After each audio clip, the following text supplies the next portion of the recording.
Hello my dear student. तो कैसे हो आप सभी? उम्मीद करता हूँ आप सभी अच्छे होंगे और आपकी पढ़ाई एकदम बढ़िया चल रही होगी। तो आज मैं लेके आया हूँ मेरे दोस्तों, डेरिवेटिव कैसे निकालते हैं, डेरिवेटिव क्या होता है, what is differentiating. Okay, so first of all हम देख लेते हैं कि होता क्या है, उसके बाद में मैं आपको कुछ क्वेश्चन करवा दूंगा जिससे आपको समझ आ जाएगा कि हम किसी भी फंक्शन का डेरिवेटिव कैसे निकालते हैं। पॉइंट टू पॉइंट वीडियो रहेगी। The result of differentiating y is equal to x की power n where n is any number is this।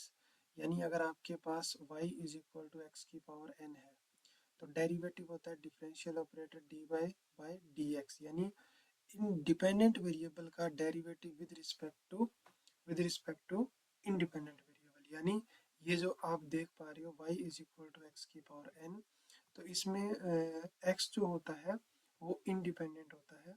कैसा वेरिएबल होता है? इंडिपेंडेंट। और जो y होता है ना, ये डिपेंडेंट वेरिएबल होता है। तो डेरिवेटिव बेसिकली होता क्या? डेरिवेटिव होता है the rate of change of dependent variable with respect to independent variable. तो अगर आपके पास लिखा हुआ है y की power y is equal to x की पावर n, तो जब हम इसका डेरिवेटिव करते हैं, यानी जब हम इसका रेट ऑफ चेंज निकालते हैं, तो पावर जो होती है वो आगे आ जाती है और उसमें से एक पावर कम कर देते हैं। ये है डेरिवेटिव का फॉर्मूला जो आपको याद रखना है। dy by dx is also called derivative of y। ऊपर y है इसीलिए हम इसको क्या बोलते हैं कि ये y का डेरिवेटिव है। आई होप आपको इतनी बात समझ आई होगी। अब मैं आपको कुछ क्वेश्चन करवा देता हूँ जिससे आपको ये चीज़ कंफर्म हो जाएगी, पक्का हो जाएगा कि कैसे फाइंड आउट करते हैं। पहला क्वेश्चन आप देखिए, कुछ बहुत सारे क्वेश्चन मैं लेके आया हूँ, कुछ क्वेश्चन मैं करवा दूंगा, कुछ होमवर्क में रहेंगे। y is equal to x की पावर 5 है। अगर आप इसका डेरिवेटिव निकालना चाहते हो विद रिस्पेक्ट टू x, देखो dy बाई डी एक्स यानी y का डेरिवेटिव। तो इसमें क्या हो जाएगा, पहले हम डिफरेंशियल ऑपरेटर अप्लाई करेंगे। तो इसमें क्या होगा, ये पावर आगे आ जाएगी और फिर एक पावर इसमें से हम कम कर देंगे तो 5 माइनस वन यानी 4 आ जाएगा। और साथ में हम ना इस अंदर वाले x का भी करते हैं तो वो 1 हो जाता है, तो हम बार बार उसको लिखते नहीं है।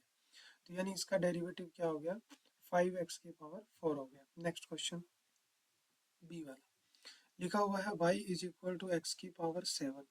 तो आपको तो डेरिवेटिव निकालना है y का, तो हम क्या करेंगे, हम करेंगे dy बाई डी एक्स। तो पावर जो है वो आगे आ जाएगी और एक पावर क्या हो जाएगी, कम हो जाएगी। और फिर से x का करेंगे तो D x by d x आएगा, जिसको काउंट नहीं करते। तो सिर्फ क्या लिखा जाएगा, 7x की पावर 6 आ जाएगा। अंडरस्टूड? ठीक है। तो ऐसे ये वाला हो गया। अब इसको हम ऑरली बता सकते हैं कि 4 आगे आएगा, एक पावर कम हो जाएगी, तो 4x की पावर 3 हो गया। इसमें क्या होगा, 9 आगे आएगा, एक पावर कम हो जाएगी, तो 9x की पावर 8 हो गया। ये अलजेब्रा आ गया। यानी आपके पास क्या लिखा हुआ है, y is equal to x की पावर 3, एक्स की पावर 2 और प्लस में 2। ऑलवेज रिमेंबर कि जब भी आप डेरिवेटिव करते हो किसी भी फंक्शन का, तो अगर आप कांस्टेंट है फंक्शन उसके अंदर, तो वो डेरिवेटिव हमेशा जीरो होगा, क्योंकि कांस्टेंट कभी भी चेंज नहीं हो सकता और डेरिवेटिव होता है रेट ऑफ चेंज। इसीलिए कांस्टेंट का डेरिवेटिव हमेशा जीरो आता है। अब जब आप इसके ऊपर differential operator d y by d x apply करोगे दोनों तरफ, तो डेरिवेटिव का एक रूल होता है जिसको हम अलजेब्रा बोलते हैं, कि अगर आपके पास ऐसे एडिशन में फंक्शन पड़े हैं, तो मेरे भाई ये ना डी जो है वो अंदर अलग अलग हो जाता है जाके, जैसे डी बाई डी एक्स पहले पे अलग लग जाएगा, दूसरे पे जाके अलग लग जाएगा और तीसरे पे जाके अलग लग जाएगा, यानी अलग अलग हम इसको लगा सकते हैं। अब जैसे आप करते आए हो, यानी ये 3 क्वेश्चन बन गए, पावर आगे आएगी, एक पावर कम हो जाएगी। यहाँ पे एक सेकेंड, यहाँ पे मैंने 2 बार लिख दिया ना, यहाँ पे 2 था तो यहाँ पे 2 कर लेना।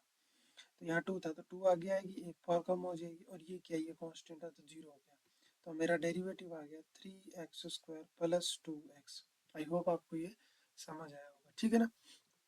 चलो इतने क्वेश्चन मैंने कराए आपको। अब ये वाला क्वेश्चन देख लेते हैं, आप वाला।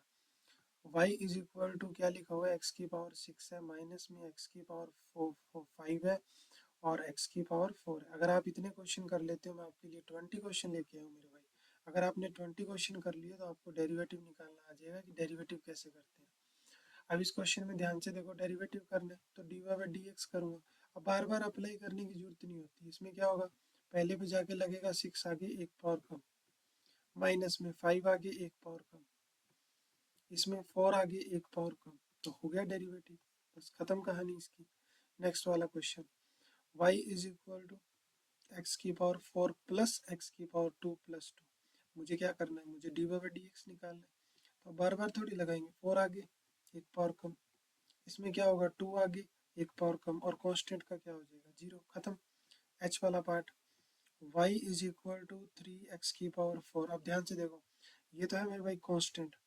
तो जब भी आप d y by d x लगाते हो तो पहले ये कांस्टेंट अंदर रहता है, लेकिन डेरिवेटिव का कांस्टेंट पे कोई फर्क नहीं पड़ता, तो इसमें 3 तो बाहर आ जाता है। और इस अंदर वाले का जब डेरिवेटिव करूंगा तो 4 आगे आ जाएगा, एक पावर कम हो जाएगी। तो इसका डेरिवेटिव हो गया मेरे भाई 12x की पावर 3। कितना, 12x की पावर 3। ऐसे ही अगर मैं इस वाले क्वेश्चन की बात करूं तो 3 आगे आएगा तो दिस इज 24x की पावर 2 हो जाएगा। कितना ईजी है। 5 आगे आएगा, ये 30 और एक पावर कम होगी तो 5 का 4 रह गया। 2 आगे आएगा तो ये 14x की पावर 2 में से एक गया 1 रह गई। 6 आगे आएगा 24, एक कम हुआ तो 5 रह गई। आई होप आपको ये समझ आया। तो ऐसे आपको क्वेश्चन करने थे। अभी मैं एक और करवा देता हूँ, जैसे ये आर वाला करवा देता हूँ आपको। देखो रफ कर देते हैं। y इज इक्वल टू क्या लिखा हुआ है, 3/5, एक्स की पावर 5 है, माइनस में 1/2 एक्स की पावर 2 है, प्लस में 6x है। अब मेरे भाई आपको क्या करना है, डेरिवेटिव अप्लाई करना है। जैसा कि मैंने आपको बताया कि कांस्टेंट पे कोई फर्क नहीं पड़ता, 3/5 बाहर रहेगा, d y by d x आपका अंदर वाले फंक्शन पे लगेगा। सेम टू सेम नेक्स्ट वाले के अंदर यहाँ पे भी 1/2 बाहर आ जाएगा, और d y by d x कर रहे हैं आप, एक्स की पावर 2। और ऐसे ही लास्ट में 6 बाहर रहेगा, क्योंकि कांस्टेंट पे कोई फर्क नहीं पड़ता, अंदर x आ जाएगा। ओके, अब देखो यहाँ 3/5 था। ओके, अब इसका क्या होगा, अभी 5 आगे आएगा और एक पावर कम हो जाएगी, माइनस का 1/2। 2 आगे आएगा, एक पावर कम हो जाएगी, तो कितना आ जाएगा, x आ जाएगा। और यहाँ पे x का क्या हो जाएगा, 1 हो जाएगा, तो 6 आ गया। तो ये 5 से 5 कैंसिल हो गया, ये 2 से 2 कैंसिल हो गया। तो डेरिवेटिव आया इसका x की पावर 4 माइनस में x और प्लस का 6। तो यही हमारा राइट आंसर है। तो मैं अब आपको ये सारे क्वेश्चन एज ए होमवर्क दे रहा हूँ। एज ए होमवर्क आपको सारे क्वेश्चन करने हैं और कमेंट में बताना है कि जी सर हमने ये क्वेश्चन कर लिए हैं। और ये 20 क्वेश्चन करने के बाद आपको डेरिवेटिव निकालने में कोई प्रॉब्लम नहीं आएगी। ये फॉर्मूला आपकी जबान पे, आपके माइंड में इतने अच्छे से सेट हो जाएगा कि अगर आपको कोई भी फंक्शन मिलता है, और ये जो एक्स वाले वेरिएबल है ना, ये अलजेब्रा फंक्शन है, अलजेब्रिक फंक्शन हम इनको बोलते हैं। तो अलजेब्रिक भी मिलेंगे, ट्रिग्नोमेट्री भी मिलेंगे, लेकिन एक बार हम अलजेब्रिक में प्रैक्टिस कर लेंगे, फिर हम ट्रिग्नोमेट्री पे भी आ जाएंगे। तो आई होप आपको ये समझ आ गया होगा। इस 5-6 मिनट की वीडियो के अंदर मैंने आपको पूरा डेरिवेटिव बता दिया क्या होता है, और किसी भी अलजेब्रिक फंक्शन का डेरिवेटिव क्या निकालते हैं। मैंने आपको 20 क्वेश्चन में से कुछ 10 क्वेश्चन भी करवा दिए हैं। तो आई होप आपको समझ आया होगा। अच्छा लगा है तो वीडियो को लाइक कीजिएगा, चैनल को अपने दोस्तों के साथ शेयर कीजिएगा, और ज़्यादा से ज़्यादा शेयर कीजिएगा, और कमेंट करके ज़रूर बताइएगा कि कैसा लग रहा है आपको पढ़ के। Thank you so much. God bless you.